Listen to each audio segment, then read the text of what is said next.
Greetings. I trust you've had a fruitful day. I do not say happy, though I hope it has been happy. Namo tassa bhagavato harahato samma sambuddhassa.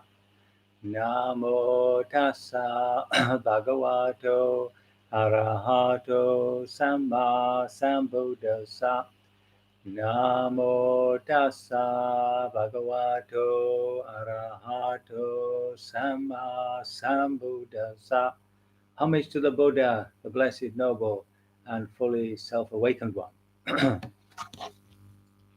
Put my special industry level lapel microphone on. There we are. I wanted to just carry on with this not self business, just to make it even clearer for those people who feel baffled by it.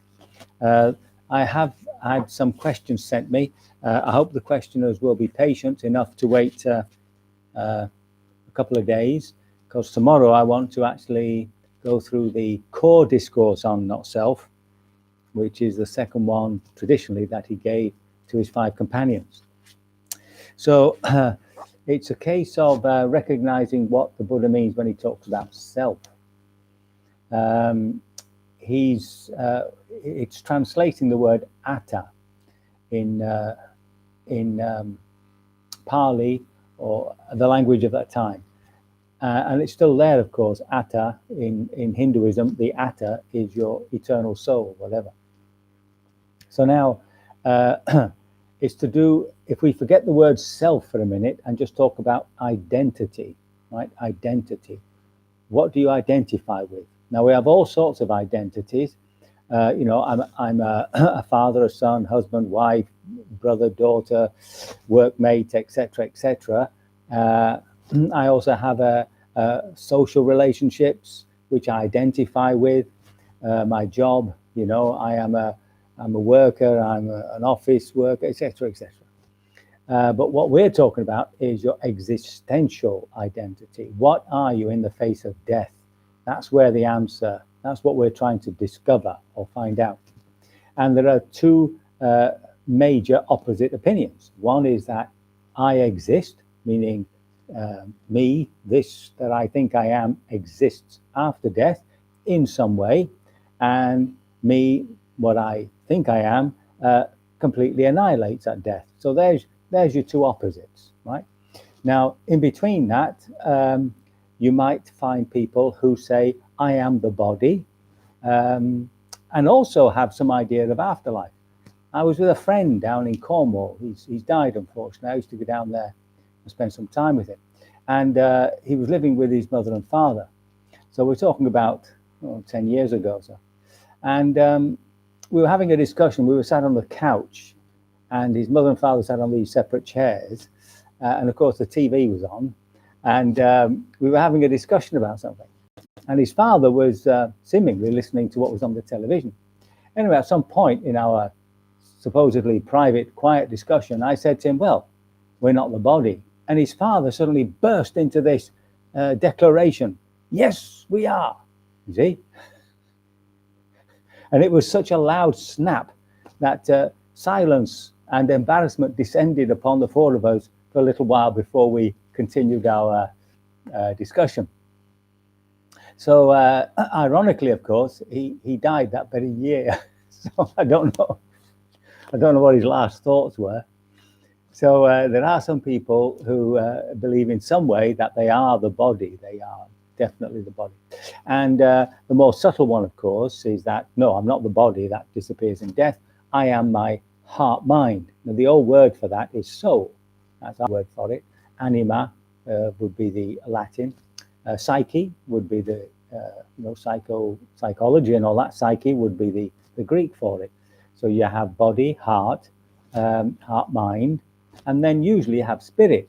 And that's what most people think. Well, I'm not the body. I'm not the heart, mind with its emotions and thoughts.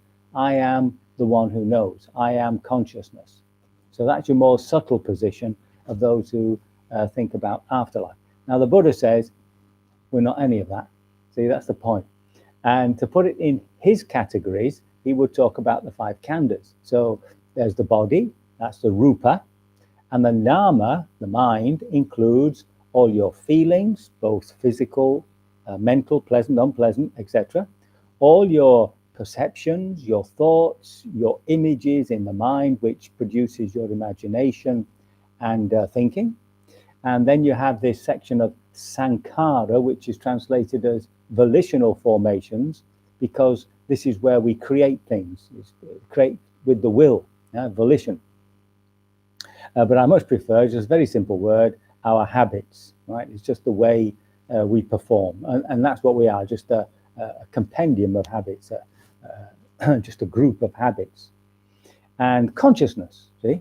Now, consciousness, vijnana, is variously used, so it's quite difficult to find out what this consciousness is when it comes to the khandha itself, the actual 5 heaps or aggregates that we're made of. But the one thing that points to what it is the point of contact. Now, at the point of contact, you must have an object which is coming into the mind. So you're looking at something like a tree. And there must be a sense base that is bringing the information in, which is the eye. And there's consciousness, which of course makes it bright and you become aware of it. I've got to be careful here. So consciousness at the point of contact is just a screen upon which the object and the sense base work to create something on a screen. That's all it is. A screen, something that allows something to appear, right? Now, the problem is that this consciousness is arising and passing away with every bit of information that comes in. And you could say bits, just like we say in computers, bits and megabytes and all that. These are bytes. These are just tiny little bytes that come in, and the mind works on it and produces an image, which then comes on this screen. Okay. Now the Buddha says we're not any of that. Okay, the Buddha says we're not any of that. He says there is something within all that which is confused with it, and that's where the delusion lies. All right, and at the most subtle point of delusion, it is the confusion of this awareness, this Buddha within, this intuitive awareness with that screen. Okay, so that would be the same as, for instance, when we absorb into a film. So if you're at a cinema or watching it on a screen, you absorb into the film, and for a while you live in that imaginative world.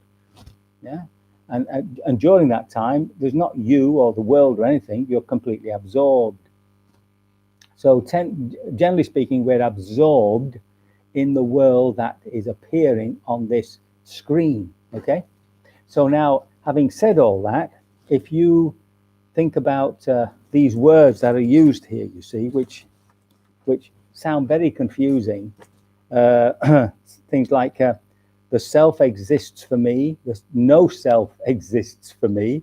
So that means he doesn't identify with anything, or put it this way, nothing is. Remember, self here means identity, permanent identity. So there's no permanent identity exists in me. I perceive self with self. So I perceive that I am self-awareness and the body and mind. Right? They're two things that they perceive self, so they think both sides are self. And I perceive not self with the self is that the observer is the only real, and the body and mind are what it experiences. So the not self here is the body and mind, the experience that we're having. And the true self, the true identity, is with the observer.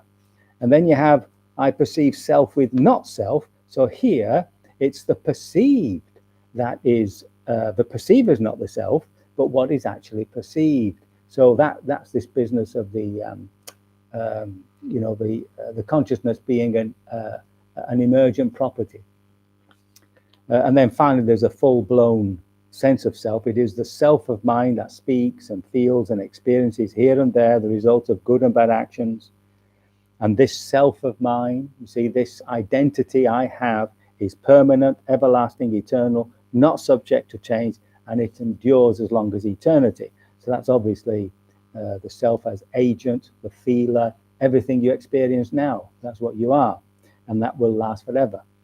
All that the Buddha said, and I love to repeat these things to myself, that is, this speculative view is called a thicket of views, a wilderness of views, a contortion of views, a vacillation of views, the fetter of views. So fettered by the fetter of views, the untaught ordinary person is not freed from birth, aging, and death, from sorrow, lamentation, pain, grief, and despair. He is not free from suffering, I say. So I don't know whether that helps to clarify or makes things even more complicated. But I would love now to, let's see what time it is. Oh, yes, got plenty of time. I want to read the story of, where's he gone? Have I lost him? Oh, dear, dear, dear. Oh, yeah. So this is the opening paragraphs of the greater discourse on the destruction of craving. That's what it's about. You see, the Mahatanha Sankhya Sutta, right? And it's number 38 in the Majjhima Nikaya. That's my main textbook, the Majjhima Nikaya. It's upside down, isn't it? If you want to follow me, so this is number 38, the Great Discourse on the Destruction of Craving. So this is the story of Sati. Now, thus have I heard on one occasion the Blessed One was living at Savatthi in Jeta's Grove. So remember, that's his probably his most favorite monastery, built by Anathapindika, the businessman. Now, on that occasion, a pernicious view had arisen in a bhikkhu called Sati, the son of a fisherman. Thus, as I understand the Dharma taught by the Blessed One, it is this same consciousness that runs and wanders through the round of rebirths, not another. So he's saying that this consciousness is the consciousness. Remember, not the body mind, not the not the body mind. It's the consciousness that is the same from birth to birth. It just runs through all rebirths. Now, several bhikkhus, having heard about this, went to the bhikkhu Sati and asked him, "Friend, is it true that such a pernicious view has arisen in you?" Exactly so, friends. That's funny. He seems to agree that it is a pernicious view. As I understand the Dharma taught by the Blessed One, it is the same consciousness that runs and wanders through the rounds of rebirth and not another. Then those bhikkhus, desiring to detach him from this pernicious view, pressed and questioned and cross-questioned him. Friend Sati, do not say so. Do not misrepresent the Blessed One. It is not good to misrepresent the Blessed One. The Blessed One would not speak thus. For in many discourses, the Blessed One states consciousness to be dependently arisen, since without condition there is no origination of consciousness. Yet although pressed and questioned and cross-examined by those bhikkhus in this way, the bhikkhu Sati, son of a fisherman, was still obstinately adhered to that pernicious view and continued to insist upon it.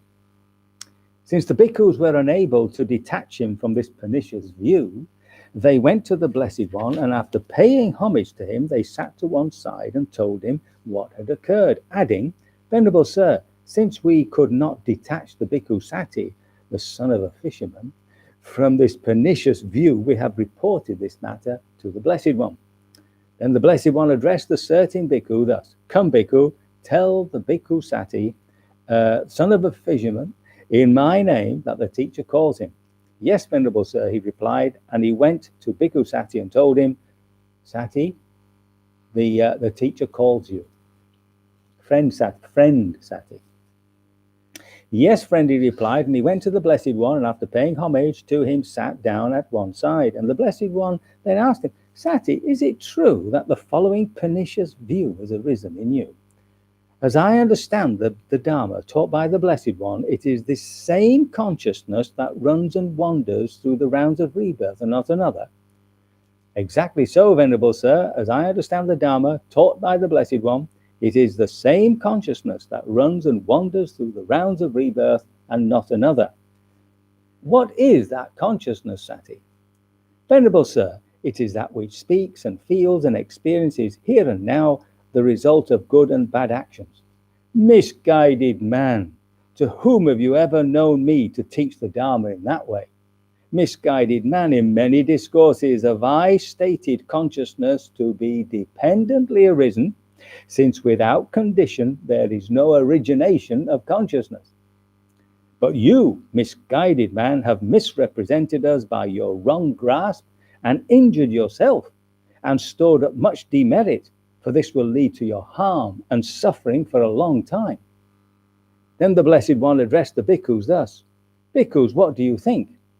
Has this bhikkhu Sati, son of a fisherman, kindled even a spark of wisdom in this Dharma, in this discipline? How could he, venerable sir? No, venerable sir. When this was said, bhikkhu Sati, son of a fisherman, sat silent, dismayed, with shoulders drooping and head down, glum and without response. Then knowing this, the Blessed One said, Misguided man, you will be recognized by your own pernicious view. I shall question the bhikkhus on this matter.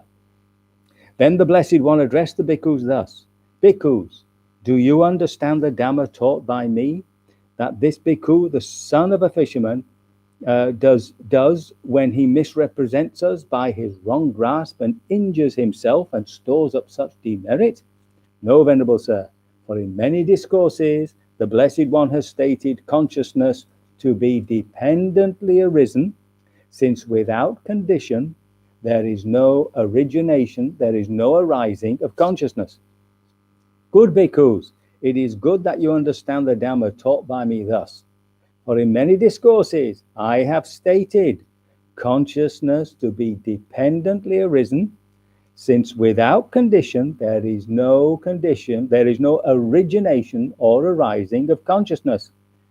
But this bhikkhu Sati, son of a fisherman, misrepresents us by his wrong grasp and injures himself and stores up much demerit, for this will lead to his harm and suffering for a long time. Now, yeah, you have to have a certain sympathy for poor old Sati. I mean, he sat there, silent, sad, dismayed, shoulders drooping, head down, glum, and without response. Well, you'd want to hug him, wouldn't you? I mean, you know, poor old Sati. And it keeps going on about him being a son of a fisherman, but they all have that sort of name behind them. I've put a little twist on it to suggest a bit of caste prejudice, a bit of class prejudice, son of a fisherman. And that's, of course, how these stories grow, you see. So the next one, it would be, if I were retelling this tale elsewhere, I'd say, but the son of a fisherman, something like that, you see. So you have to be careful with these stories. They're obviously played upon over generations, really. 500 years they were handed down from person to person.